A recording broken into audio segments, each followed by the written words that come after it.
I'm really worried that maybe we're taking the act of our dog sleeping next to us too lightly. Every night, when they curl up beside our bed, we just think, it just likes being near me.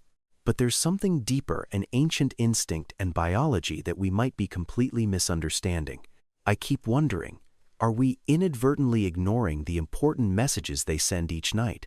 And especially, there's a final sign, a sign that, if ignored, could signal a serious problem.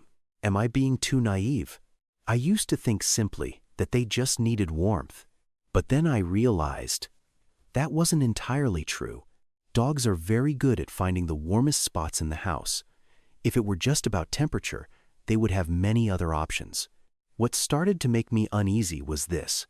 In the animal world, sleep is when they are most vulnerable, yet they still chose to lie next to me, ignoring all other safe spots. Maybe it wasn't just for comfort, but a silente affirmation. I only feel safe when I'm with you. And if that's true, then what we're about to discuss next is even more thought-provoking. And then I started reading more about behavioral biology. What really startled me was this. When dogs sleep next to us, the heartbeats and breathing of our two bodies can gradually synchronize. It's not just emotional, it's physiological. When I'm anxious, my cortisol levels, the stress hormone, increase. And research shows that the cortisol levels of dogs living with their owners also change. What does that mean? It means every time I'm stressed, anxious, tired, they don't just see it, they actually absorb it. I started asking myself a question that bothered me. Every night, when they lie next to me, are they silently adjusting their nervous systems to adapt to my anxieties? Is that synchronization love, or an invisible burden that I'm unknowingly placing on them? And if that's true, then there's an even deeper aspect that very few people realize. And then I realized something even more heartbreaking. Perhaps when sleeping next to me, they weren't just seeking safety, they were giving themselves a mission I never asked them to. Although this was a peaceful home, not a wilderness, their genetic code still carried the memories of their ancestors. In nature, when sleeping, there always has to be a guard. There always has to be someone protecting the blind spot. Therefore, many dogs will lie close to their owner's back or facing the door. It's not a coincidence. It's a strategic position. What saddened me was, do they ever truly get rest? Or every night, while I drift off to sleep, they remain silently vigilant for dangers they only imagine? If that's the case, then their love is not just about closeness, but a heavy responsibility that they willingly take on. And then I started paying attention to their sleeping positions. Each position, each way they settled their bodies, made me think more than necessary. If they curled up too tightly, curled into a tight circle, I wondered, deep down, were they still feeling the need to defend themselves against something? That position, in nature, is to protect their internal organs, to be ready to spring up if danger arises. And when they turned their backs to me, I briefly thought, were they being distant? But then I understood. In the world of dogs, turning their backs to me while sleeping isn't coldness. It's absolute trust. They're exposing their weakest point and entrusting all that safety to me. Honestly, that made me feel even more pressured, because when someone trusts you completely, you start to wonder if you really deserve that trust.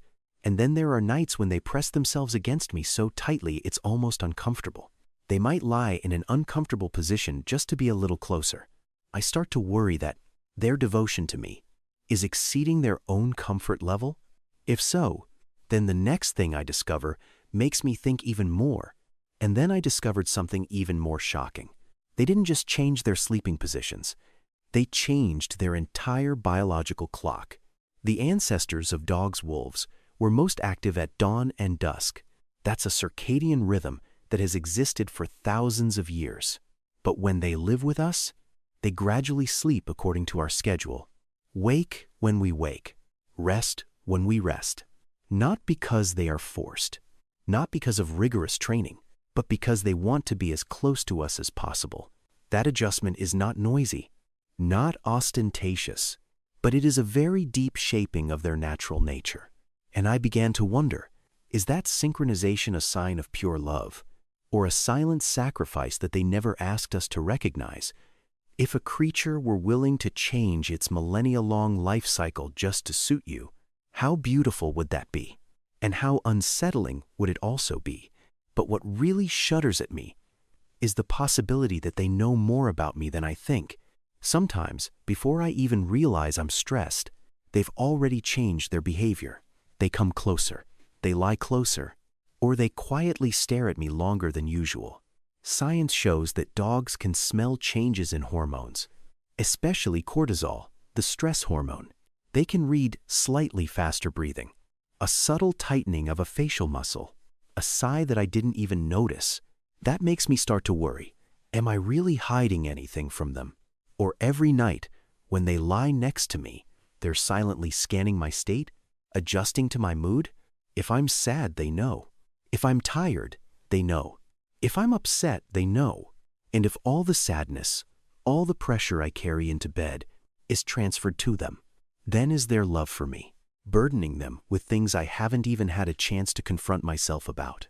And then I realized there was one last thing, something new that I could no longer ignore. But this is what scares me the most. Not when they lie close to you, not when they cling to you, but when they suddenly stop. If a dog that always sleeps next to you suddenly one day finds a dark corner, far away from you, or hides under the table, that's not fussiness. It could be a warning sign. In nature, when injured or weakened, animals tend to separate from the pack, not because they want to leave, but because instinct forces them to hide their weakness. I always tell myself to observe carefully, because that sudden distance is not an attitude. It's not a change in mood. It could be the final cry for help from a body suffering physical pain or a psychological crisis that it cannot express in words.